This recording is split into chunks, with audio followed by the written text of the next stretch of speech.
Welcome back to That Dad Guy. It's been a week since part 5 of That Dad Guy Answers. I left it as an open category and said, ask me whatever you want. Put a category up if you want. And I got one question. So we're going to either have a very short video or a very long answer. We're going to find out in a minute. But thank you so much for liking, subscribing, and commenting. You guys did put lots of comments on it, especially on the food of your tastes and things like that. But no new questions really were put out. So we're going to go to the one question that we did have. And it came from Kristen in Sweden. And she says, what events and issues in history do Canadian school children enjoy learning most about? What events and issues do you find most interesting regarding the history of your country? So I'm going to say that's dependent on the child. Some people love history and some people don't. I was one that did love history and went on to major in it in university. So I found it fascinating. There was always different parts. I mean, we've had a long and varied history. They say the first people, other than the people that were already here, to discover Canada were the Vikings in 1000 AD by Leif Erikson when he came over and he found Newfoundland, and there's still remnants of Viking settlements that are in Newfoundland to this day. So that happened. In 1497, John Cabot came over and also found Newfoundland and parts of Nova Scotia. The Cabot Trail in Cape Breton is named after him as a result of that. So that happened. And then in 1534, Jacques Cartier, the French explorer, came and discovered the St. Lawrence River, which is above New Brunswick, through Quebec down into Ontario. From that, in 1608, Samuel de Champlain set up the first French colony in Quebec City. The French were not the only ones to come here, though. The British set up fortresses and things too around. If you were in Atlantic Canada, where I am, the Acadian people were settlers, the French people were settlers here.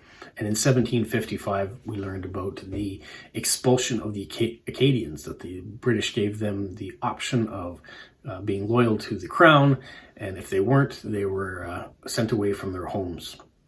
So it was a dark period in our history too, where people would go to church and the churches would be boarded up and people would be burned alive inside of it. So very nasty part of history. Those that were deported out of the territory here were sent south into places like Louisiana and Haiti. So if you hear of the Creole language, which is a French dialect, it is because they were Acadian people. They're the Acadian settlers. So we still have Acadians that are here today in the region. And a lot of the people in 1755 may have fled out into the woods to hide and still remained.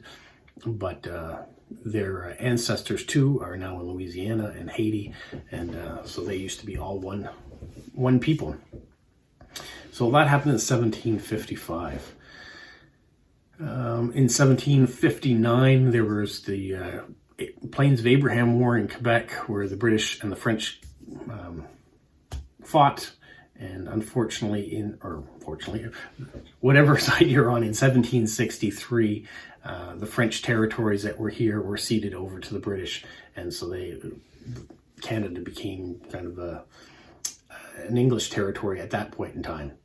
In 1812, the American Revolution had happened, and those people that were still loyal to Britain fled north to Canada. So we talk about the Loyalists coming to town, and from a maritime perspective too, here in New Brunswick, St. John, we call it the Loyalist City. There are lots of plaques and things that are in memory or thinking back to those Loyalists that came at that time period between 1812 and 1814. 1867, Canada became a nation. So we didn't have a big revolution to kick the British out, but it was more peaceful. I guess it's kind of what Canadians are known for. We had a bit more of a subtle transition to get our own independence. We have a prime minister, so we still have the Queen, or the monarchy is still head of our government. So the Queen could change a law here if she wanted to. It's never happened that the monarchy has gotten involved in the decisions of our parliament, but legally they did have the right to do that. And it wasn't until 1982 when we actually got our Constitution. So it took a lot longer after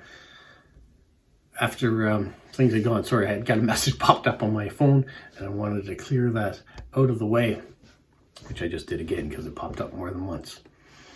So let's jumping ahead though. So 1867, we got to be a nation. 1914, we went off to war again, or for the First World War, but went as an independent nation.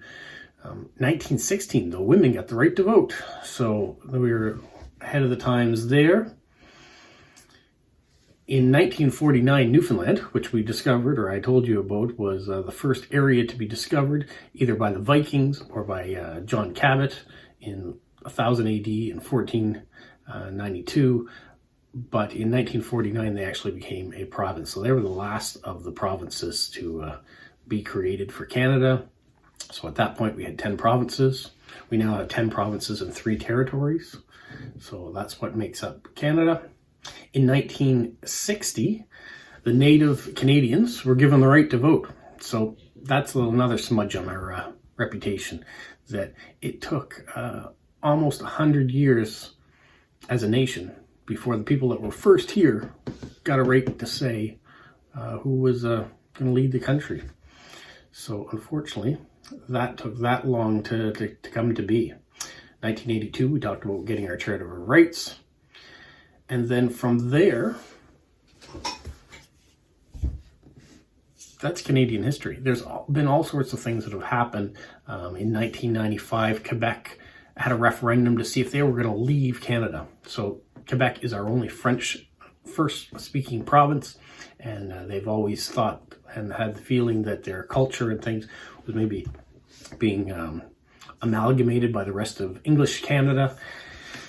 And so in 1995, they had a referendum to see if they were going to leave, and it lost 51-49. So the percentages were very, very close for having our country split up. There's been talks of Western provinces that maybe wanted to cede to. I think it's all part of the growing pains. We are a nation that is made up of all sorts of different nations, and we have our own individualities that go on. So as far as a historian, the ever-changing patchwork that we have in Canada means we've got to make compromises here and there, whether it is a language compromise or a culture compromise or a religious compromise. There's all sorts of things you have to be careful of and make sure that everyone is staying happy and safe. So what happens here in Atlantic Canada is going to be a different result than what happens maybe in Alberta or British Columbia or Quebec or the territories. I hope this answers it. It is a long answer for your question. So what do children like to learn in school history? If I talk to my son, he does not like to learn about school. So he talked to me, history was fantastic. I loved learning all the different things, even though there are some pretty dark things that have happened in our history, as there have been in other countries' histories. No country is perfect in the decisions that they've made, and we have to watch that from a perspective of being far back. How did these things impact us, and what's happening today? What's happening right now? Is it the right thing that's happening? Do we have to stand up and take notice and say, no, don't do that? That's not what we want to be known for. That's not who we are as a nation. That's all a part of history. We're a part of history. So what we do today is something that our generations down the road are going to judge, whether it be favorable or not favorable. It makes a difference what we do today. So maybe this video is kind of reflective of what's going on in the world today and what we're going to do. So as a nation, if you're looking at our history, we've been around a long time. We've only had the maple leaf that people know, the red and white. That's only been around since 1965. We used to have the British flag before that. We've flown under that. So our history is new. But our history is very old too, if you think of the Vikings or the native population that was here before that. There's always been things going on in this country, and very proud of it. Very proud to be where I'm from.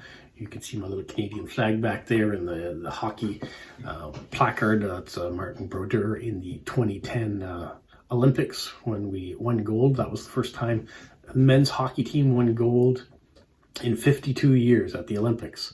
So you think of Canada and hockey, but sometimes it takes just a single event to change history, to change the way the world looks at us.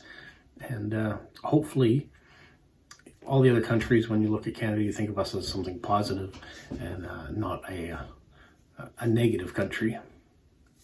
But that's for you guys to judge. If you do have more questions, let me know.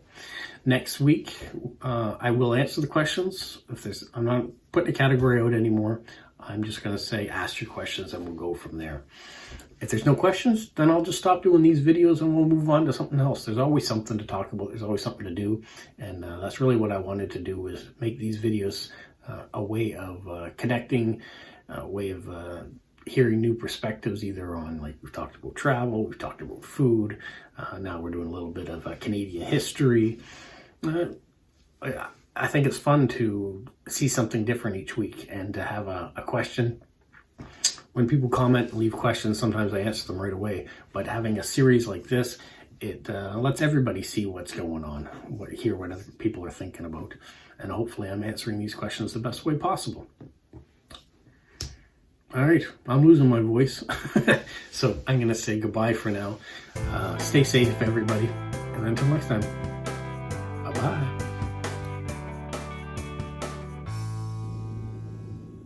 What, Polo? You say like, subscribe, share, and tell all your friends? Who's a good boy?